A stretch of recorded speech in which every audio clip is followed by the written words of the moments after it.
So I made a video about the Slovak flag and I thought, cool, nice little flag video, medieval vibes, some hills, some double crosses, sorted.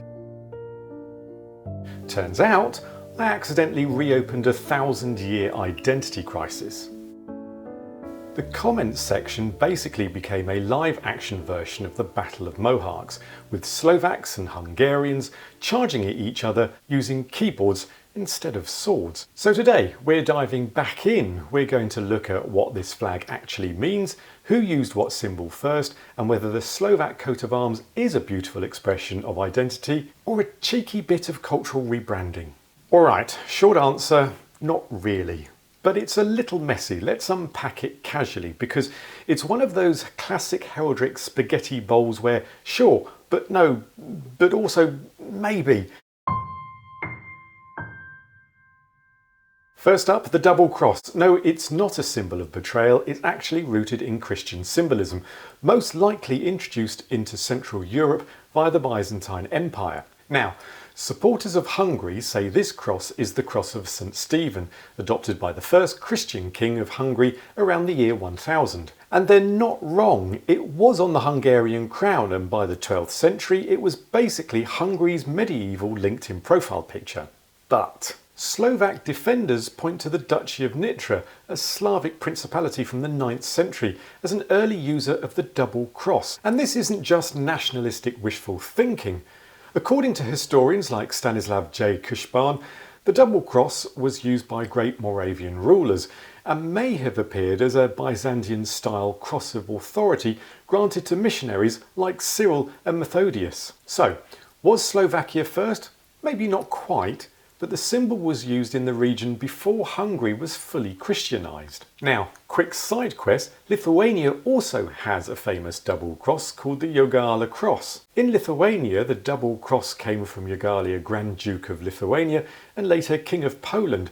It popped up around 1386 as part of the Christianization PR campaign. Look, double the cross, double the holiness. Well, okay, maybe not quite like that. Lithuania's double cross is thin and elegant, often silver on red. Meanwhile, Slovakia's double cross came earlier, tied to Byzantine Christianity in the 9th century. It's chubbier and plonked right on top of three hills. So, direct link between Lithuania and Slovakia?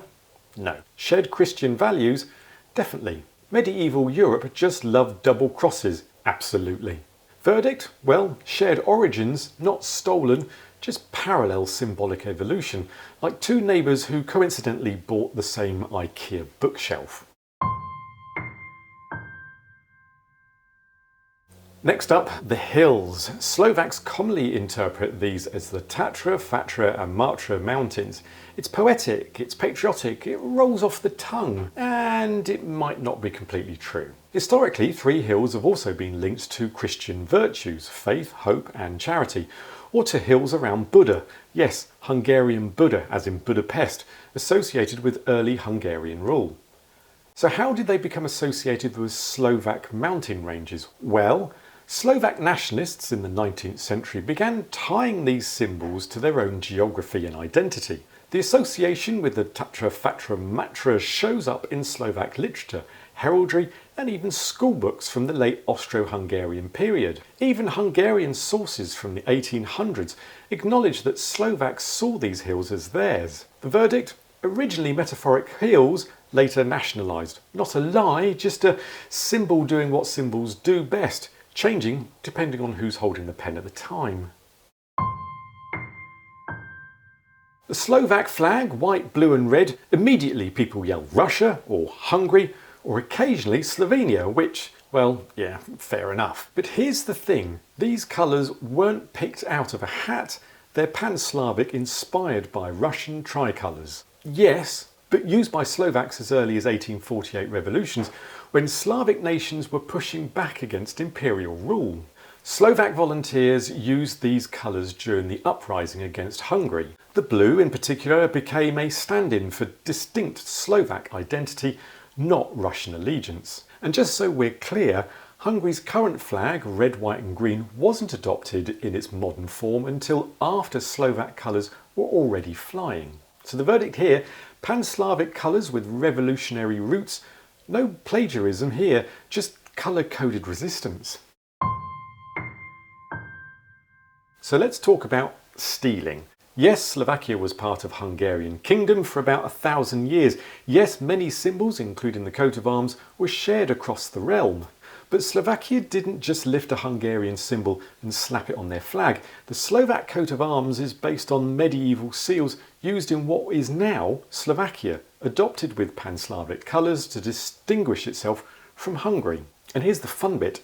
Even Hungarian heraldic sources from the 14th and 15th century record the double cross being used in the Northern Territories, what we now call Slovakia.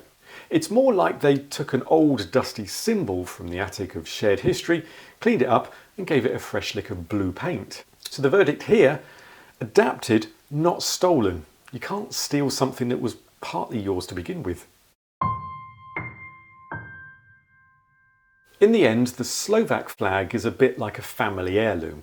You can argue over who had it first, but it still tells a story of where you came from. Symbols are messy, histories are shared, and Central Europe, bless its beautiful chaos, has more overlapping identities than a Renaissance family tree. So yes, the flag looks like the Russian tricolour married a medieval Hungarian badge, but it's also uniquely Slovak, and that's what flags do. They take old ideas, repurpose them and say, this is ours now, even if your YouTube comments don't agree. And if you enjoyed this historical roller coaster, then you'll love my next video where I dive into another flag that stirred up just as much passion, the North Macedonian flag. Why did a simple golden sun on red cause an international meltdown? And how does a flag almost start an actual diplomatic incident? Click through and find out, because if you thought Slovakia's flag story was dramatic, North Macedonia's flag story is pure political theatre. Be seeing you.